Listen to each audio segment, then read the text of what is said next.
नमस्कार साथियों, आपका बहुत बहुत स्वागत है। तो हम आज यहाँ उपस्थित हुए हैं रीट पर चर्चा करने के लिए। लेकिन मैं सबसे पहले आपको एक बात बता देना चाहता हूँ कि आप लोग जो सबसे पहला प्रश्न लेकर चल रहे हो, रीट कब होगी। हो सकता है कि मेरी जो बातें हैं वो आपको थोड़ा सा लगे कि हाँ ये ज्ञान दे रहा है, लेकिन आपको बता दूँ मेरा ये कोई ज्ञान नहीं है। ठीक है, यहाँ तक पहुँचने के लिए हमने भी आपकी तरह खूब संघर्ष किया है और संघर्ष करके जिस रास्ते को चुना और जो सही रास्ता चुना जिससे हमें संघर्ष की प्राप्ति हुई, मैं उसी रास्ते को आपके समक्ष आज लेकर उपस्थित हूँ कि वो कौन सा रास्ता हो सकता। आपका काम है, आपका जो रीट का पाठ्यक्रम है, अब आप कहोगे निश्चित नहीं है। कौन कह रहा है निश्चित नहीं है? पाठ्यक्रम लगभग 90 नहीं 99% वो निश्चित है। अगर मंशा चल रही है तो वो जो रेशो चल रहा है 60 40 70 30, वो उस पर चर्चा चल रही है कि वो हटाएं, ग्रेजुएशन वाले परसेंटेज हटाएं या नहीं हटाएं। तो आपको पाठ्यक्रम करना है। हकीकत यह है कि 90% छात्रों को पाठ्यक्रम तक का नहीं पता है। जो भी किताब मिली, शिक्षण विधियों की मिली, सेकंड ग्रेड की मिली, व्याख्यान विधि मिली, जो पढ़ रहे हैं अंधाधुंध। एक विद्यार्थी के लिए सबसे जरूरी होता है पाठ्यक्रम। सबसे पहले उसे पाठ्यक्रम कंठस्थ होना चाहिए।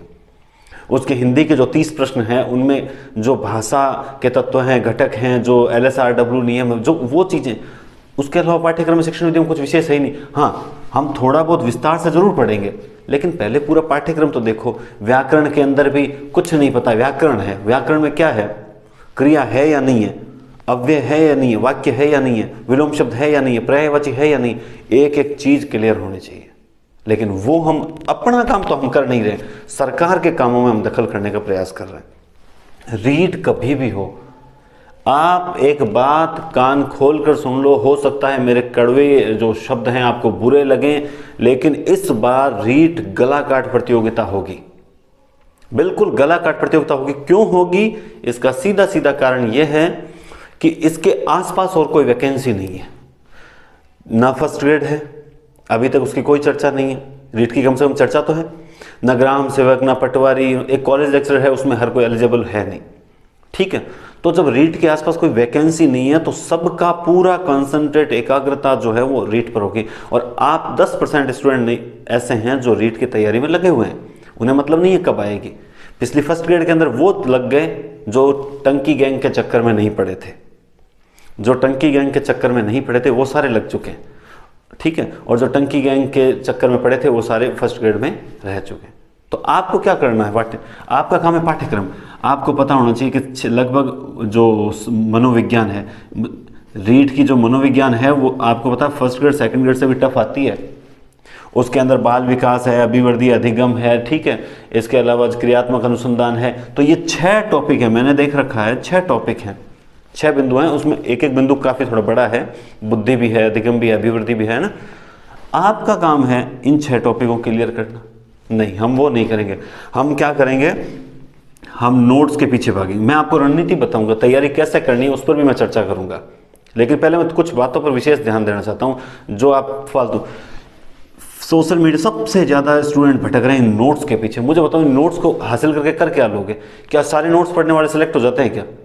सेलेक्ट लक्ष्य पढ़ने वाला भी होता है, फर्स्ट रैंक पढ़ने वाला भी होता है, पैनोरमा पढ़ने वाला भी होता है, दिशा पढ़ने वाला, हर कोई गाइड पढ़ने वाला सेलेक्ट होता ही होता है। गाइडें सब एक जैसी होती है, सबको अलग अलग लैंग्वेज पसंद आती है। बात समझ आई? इसके नोट्स ले लिए, उसके नोट्स ले लिए, उसके नोट्स ले लिए, फिर इकट्ठा हो गया। अब क्या करने बैठे? एक टॉपिक को 3-4 नोट्स से पढ़ा, फिर उनमें विरोधाभास हुआ। तब हम ये पता करने, एनालिसिस करने बैठे कि किसके नोट्स सही हैं। फिर हम दूसरी किताबें खंगाल। तो जब सही और गलत का डिसाइड करने के लिए किताबें खंगाल रहे हो तो पहले ही किताबें पढ़ लो अच्छे से, नोट्स की आवश्यकता ही नहीं पड़ेगी। और इतना नोट्स तो तब पढ़े जाते हैं जब समय कम हो। इतना समय पड़ा, अभी तक तो रीट की कोई है ही नहीं। विज्ञप्ति आएगी, फिर 3-4 महीने कम से कम मिलते ही हैं, फिर आज 7-8-6 महीने तो पक्के मिलेंगे ही मिलेंगे। तो तैयारी कर लो किताबों से। लेकिन वो नहीं करनी है। नोट्स के पीछे पागल हैं, कभी इस ग्रुप में जुड़ेंगे, कभी उस ग्रुप में जुड़ेंगे। धैर्य नहीं है, बिल्कुल भी धैर्य नहीं है। बिना रणनीति के अगर तुम लोग चाहते हो तुम्हारा रीट में सिलेक्शन हो जाए तो याद रखना 30,000, ठीक है 30-33 हज़ार जो भी है वो रीट है, लेकिन कम से कम 8 लाख विद्यार्थी बैठेंगे। इन 8 लाख में से 30,000 में जगह बनाना बहुत मुश्किल है। नामुमकिन तो नहीं है। नामुमकिन क्यों नहीं है? कब नहीं है? जब आप उचित रणनीति का पालन करें। युद्ध भूमि में उतर रहे हो, जोश खूब है आप में, लेकिन अगर होश नहीं है तो तुरंत आप शहीद हो जाओगे। और वो शहादत नहीं कहलाएगी, वो बेवकूफ़ी कहलाएगी। बिना हथियारों के, बिना रणनीति के, बिना सामने पेपर की परिपाटी जाने हुए, पेपर का स्टैंडर्ड जाने हुए सीधे अगर कूद पड़े तो कुछ हासिल नहीं होगा। मैं फिर बीच बीच में बोल रहा हूँ कि मुझे पता है ना, कुछ स्टूडेंट्स का ये होता है कि ये तो फालतू ज्ञान है। ये फालतू ज्ञान नहीं है। आपके आसपास जो भी सिलेक्टेड कैंडिडेट्स हैं ना, जो भी अध्यापक हैं, सेकंड ग्रेड है, फर्स्ट ग्रेड है, उनसे आप पूछ के देखिए वो कितने नोट्स के पीछे भागते हैं। वो अपना कंसंट्रेट एक चीज़ पे रखते हैं और एक चीज़ को 7 बार पढ़ते हैं। बिल्कुल मेरा यही मानना है। 7 टाइम्स थ्योरी, जो 7 टाइम्स थ्योरी है, 7 बार रिवीजन। किसी भी पाठ्यक्रम का 7 बार रिवीजन कर लीजिए, उसके बाद उसमें से कुछ नहीं बचता जो आपको नहीं आए। बात समझ आई? देखिए, अगर हमें यहाँ पहुँचना है, इस केंद्र बिंदु पे पहुँचना है, तो आप यहाँ से भी आ सकते हो, यहाँ से भी आ सकते हो, यहाँ से भी आ सकते हो, यहाँ से भी आ सकते हो। ये आप पे डिपेंड करता है, लेकिन सही रास्ता कौन सा है? मैं भी यहाँ पहुँचा हूँ और भी छात्र जो हैं, मेरे साथी हैं, वो भी यहाँ पहुँचे हैं, वो भी सिलेक्ट हुए हैं, लेकिन मैं वो रास्ता बताऊँगा जिस रास्ते मैं पहुँचा हूँ। मैं वो रास्ता आपसे शेयर करने के लिए आपके सामने आया। किसकी बात कर रहा था? रणनीति की। बिना रणनीति के कुछ हासिल नहीं हो सकता। सबसे पहले आपको हिंदी जो है, हिंदी के 30 क्वेश्चन की इस हिसाब से तैयारी करनी चाहिए कि 28 से 30 के बीच में अपने सही जाने चाहिए। है ही नहीं, नोट्स के पीछे, अरे ऑब्जेक्टिव के पीछे भाग रहे हो। आश्चर्य तब होता है जब सिलेबस किया नहीं है। अगर मेरी बात किसी भी जो सेकंड ग्रेड फर्स्ट ग्रेड का जॉब में हैं हमारे साथी, उनसे आप मेरी ये जो मैं बात कर रहा हूँ उनके सामने रख के देख लेना। अगर वो मेरी बात को गलत ठहरा दे तो आप जो कहो करने के लिए तैयार। मतलब पाठ्यक्रम कंप्लीट किया नहीं है और आप ऑब्जेक्टिव टेस्ट सीरीज के पीछे भाग रहे हो।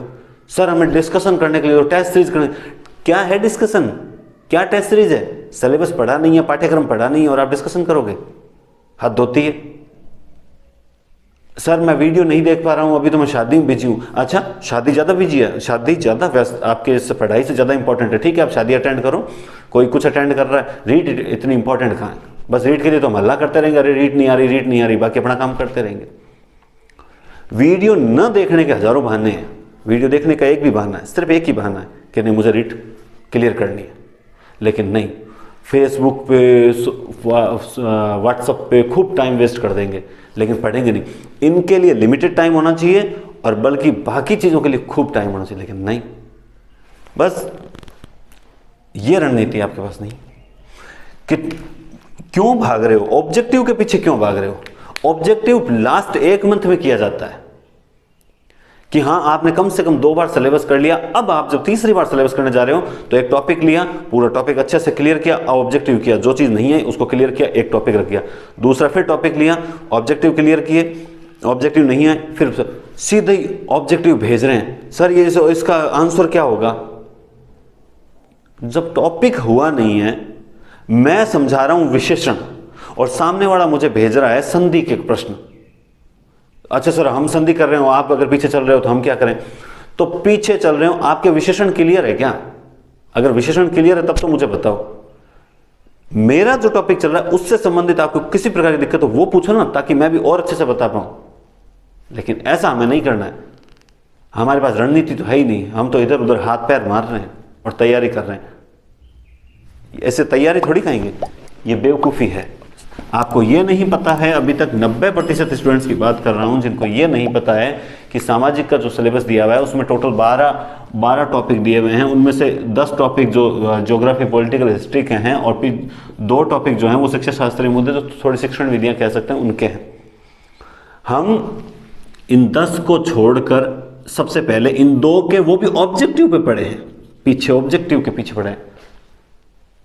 कमाल करते हो, आपने थ्योरी पढ़ी नहीं है, डायरेक्ट ऑब्जेक्टिव निकाल लोगे।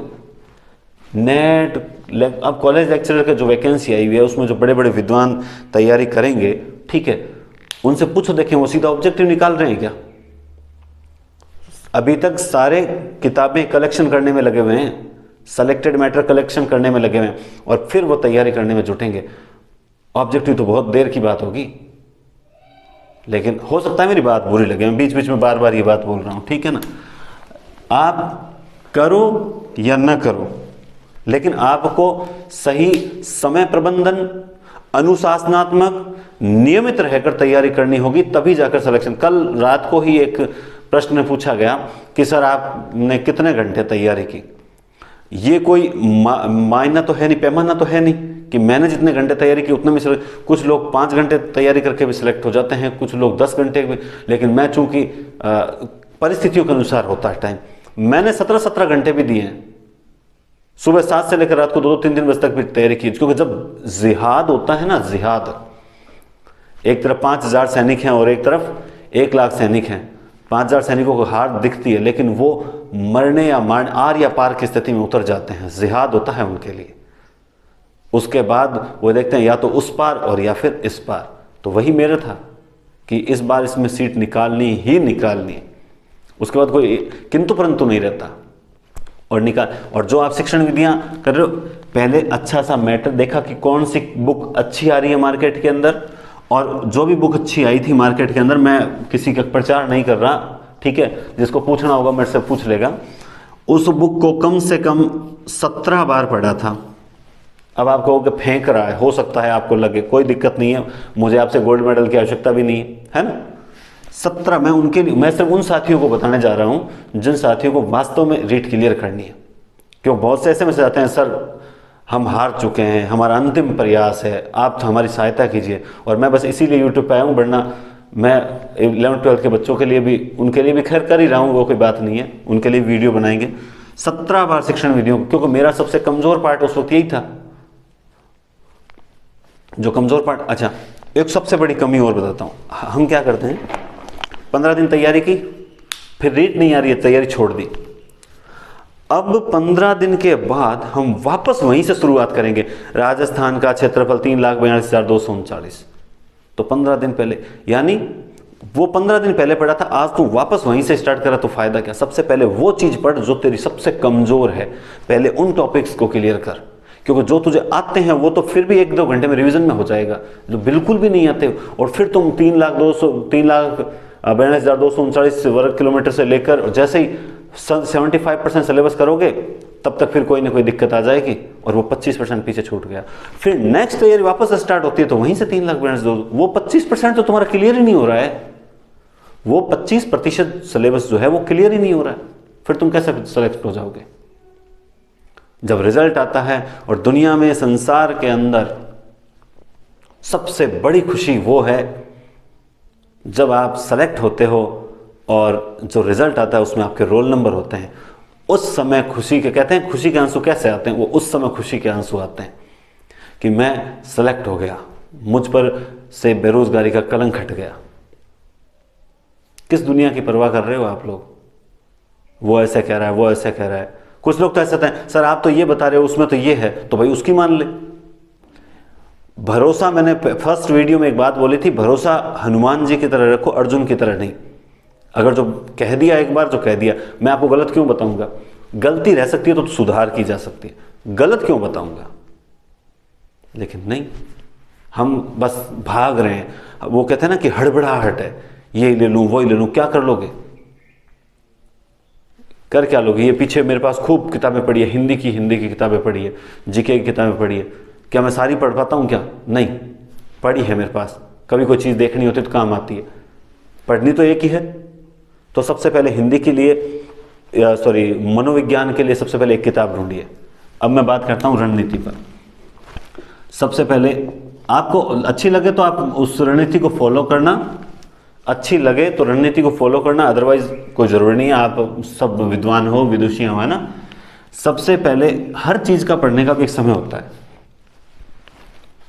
मनोविज्ञान में 6 टॉपिक है, मैं मानता हूं उसको 6, और एक टॉपिक को 2 भागों में डिवाइड कर देते हैं, यानी टोटल कितने 12, चलो 3 और कर देते हैं, टोटल 15 में डिवाइड किया। रणनीति की बात कर रहा हूं। एक विद्यार्थी होने के नाते कम सुबह 6 बजे तो उठ ही जाना चाहिए। 5 बजे उठो अच्छी बात है, लेकिन चलो देर नाइट पढ़ते हो आप, तो आपको 6 बजे उठ जाना चाहिए। अगर मैं बात करूं 6:30 से, अगर आप 8:30 2 घंटे या 1.5 से 2 घंटा अगर एक टॉपिक डेली पढ़ो, सिर्फ आपको पढ़ना, याद नहीं करना। अच्छी किताब एक चुन रखी है आपने, उसमें से आप पढ़ रहे हो, और पहली बार अंडरलाइन करते जाओ अच्छी चीज़ों को, आपको लगे यहाँ क्वेश्चन बन सकता है। बल्कि आप एज ए टीचर पढ़ने का प्रयास करो कि अगर प्रश्न टीचर बनाएगा तो कहाँ से बना सकता है, और आपको सिर्फ पढ़ना है 1 घंटे। तो यानी 15 टॉपिक है, तो डेली सुबह 2 घंटे, और मनोविज्ञान सुबह पढ़ने का ही सही समय होता है ना, सुबह ही पढ़ी जाती है मनोविज्ञान, मेरा ये मानना है। कुछ लोग कहते हैं मैं तो रात को सोते हुए पढ़ता हूँ, ऐसे तू भाई लेटे हुए पढ़, लुढ़कते हुए पढ़, मुझे उससे लेना देना नहीं है। मैं बात कर रहा हूँ मनोविज्ञान पढ़ने का समय जो है सब और सुबह सुबह सर्दियों में अब ऐसा समय है कि 8 साढ़े 8 बजे बच्चे भी परेशान नहीं करते। जो महिलाएं मतलब जो माताएं हैं उनके लिए बता रहा हूँ, जो तैयारी भी कर रहे हैं, परिवार भी संभाल रहे हैं, बच्चे भी संभाल रहे हैं, उनकी बात बता रहा हूँ, है ना। तो उनके लिए देखो ये है कि बच्चे 8 बजे तक उठते हैं, स्कूलें भी लग नहीं रही है, तो आप इतना कर सकते हो कि 2 घंटे मनोविज्ञान, ये बहुत अच्छा पार्ट है। इस पार्ट में बहुत से लोग मात खाएंगे, ये देख लेना। और ये 15 दिन के अंदर कंप्लीट हो जाता है नहीं, अपने आप नहीं होगा, करना पड़ेगा। 15 दिन का मतलब होता है 15, हमने 12 ही लिए थे, 3 दिन एक्स्ट्रा लेके चल रहे हैं। और 15 दिन के बाद फिर से शुरू कर लो, चलने दो इसको, तो ये चलना चाहिए, मजा तब है, इसी तरह चलने दो। अब बात करते हैं, अब आप चाहे भले ही दिन में कभी भी 2-3 घंटे निकालो, उस जो भी 2 घंटे तो फिर से निकालने पड़ेंगे। अब आप दिन के अंदर सामाजिक, क्यों? क्योंकि ये 60 क्वेश्चन का मामला है, एक एक टॉपिक, उसमें टोटल टॉपिक है मैंने देखा 12, आप उसे टॉपिक को कर लीजिए चॉइस में डिवाइड कर लीजिए। और जिस भी गाइड से पढ़ रहे हो, जिस भी किताब से पढ़ रहे हो, एक बार उसी से चलने दो। किताब ले लो, एनसीईआरटी किताबें, इन नोट्स के पीछे भागने से अच्छा है एनसीईआरटी किताबें लो, पहले नोट्स बाद में पढ़ लेंगे, दूसरे राउंड में नोट्स पढ़ लेना इच्छा हो तो।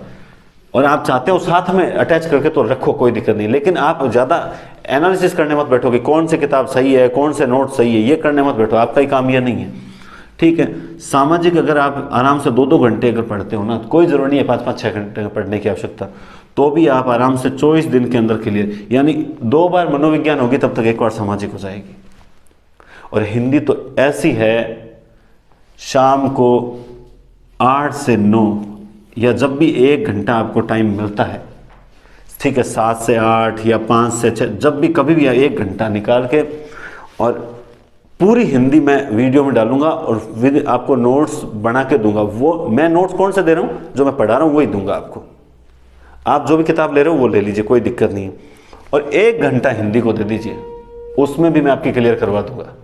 ये मेरा आपसे वादा है, क्योंकि मुझे अपने आप पे विश्वास है, मेरी मेहनत पे विश्वास है, आपको हो ना हो, हिंदी उसमें भी क्लियर हो जाएगी। और फिर रात को आराम से 9 से, जब भी आप सोते हो तो सोने से पहले 1-1.5 घंटा आपका जो अंग्रेजी है, संस्कृत है, अगर संस्कृत ज़्यादा ईजी है, जो इंग्लिश थोड़ी कमज़ोर है उनके लिए संस्कृत लीजिए, क्योंकि हिंदी संस्कृत मिलती जुलती है, तो आप 1-1.5 घंटा संस्कृत पढ़ लीजिए। मैंने आपसे सिर्फ ये टाइम मांगा जो टाइम आपका सिर्फ रजाई में दुबके हुए जाता है। 2 घंटे सामाजिक के लिए आपको निकालने ही पड़ेंगे। ये वो टाइम मांगा है आपसे जो आप मोबाइल को देते हो, मैंने आपको उस मोबाइल को टाइम देने वाले को कन्वर्ट किया है सिर्फ, ठीक है। और यहाँ नाइट में सोने से पहले 1.5 घंटा ये भी आपको मोबाइल को ही देते हो, या बच्चों को देते हो, बच्चों को बिठा दो। और लड़के जो बैचलर्स हैं उनके लिए कोई प्रॉब्लम नहीं है, वो तो टाइम खूब निकाल सकते हैं। ये मैंने उनके अकॉर्डिंग बताने का प्रयास किया है, जो समय नहीं दे पा रहे, आता है समय सुबह 8:30 तक, है ना।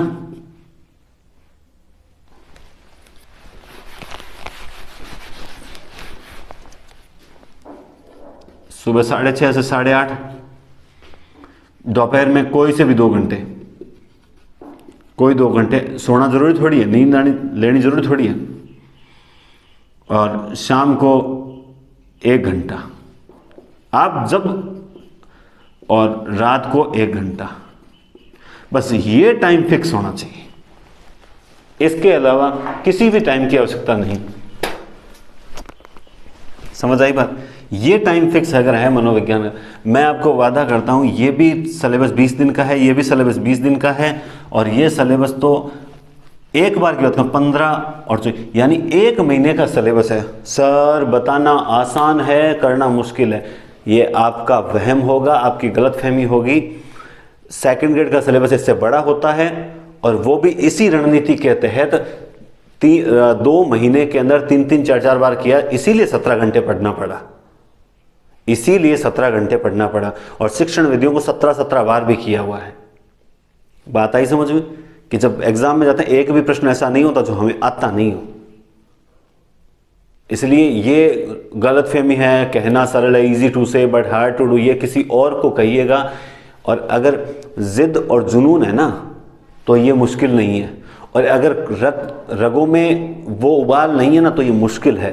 एक माँ होती है ना, एक छोटी सी कहानी बता देता हूँ। उत्साह क्या चीज़ होती है। एक छोटा बच्चा रोके आया कि माँ ठाकुर के बच्चे ने मुझे गिरा दिया, और बोला देख मैं कॉम्प्लान बॉय हूँ, दूध पीता हूँ, माँ मुझे भी दूध पिला। माँ के पास तो रोटी भी खाने के लिए नहीं है, वो उसे दूध कहाँ से पिलाएगी। माँ है, माँ का दर्द से रोने लग गई, बोला मेरे पास तो खाने के लिए रोटी नहीं है और इसको दूध पिलाना। अब बच्चा है, बच्चे ने जिद कर ली, बोला अच्छा ठीक है तेरे को है ना कल सुबह मैं दूध पिलाऊंगी।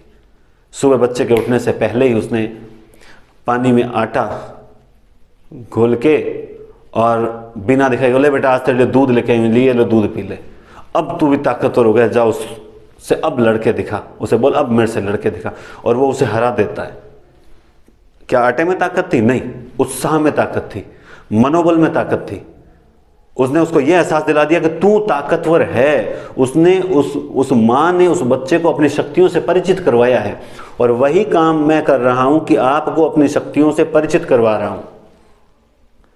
आपको भी ये सोचना होगा कि मुश्किल नहीं है। जब तक इस दिमाग के अंदर ये चीज आएगी कि ये चीज मुश्किल है, तब तक नहीं क्लियर कर पाओगे रीट। 1 महीने में सिलेबस क्लियर, आपको तो खुश होना चाहिए कि अरे हाँ यार इस तरीके से हम करते हैं तो वास्तव में हम कितने घंटे पढ़ रहे हैं? 2, 4, 5, 6 घंटे नहीं पढ़ पा रहे हो तो फिर काहे के लिए रीट की तैयारी कर रहे हो? छोड़ दो, फिर 6 घंटे तो पढ़ना ही पड़ेगा।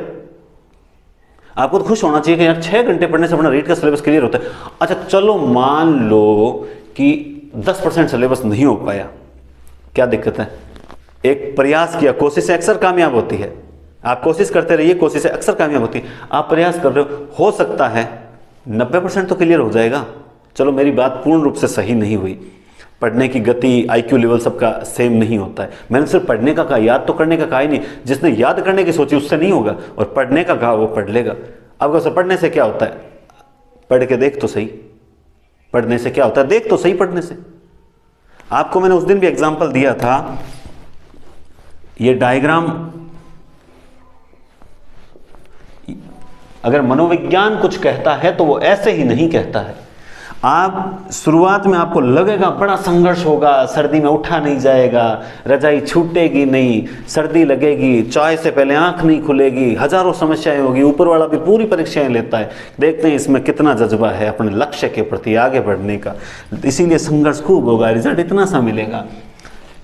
जो 100% जने तैयारी करेंगे उसमें से 70 नहीं तो 60 तो तैयारी छोड़ देंगे, नहीं पार नहीं पड़ रही है।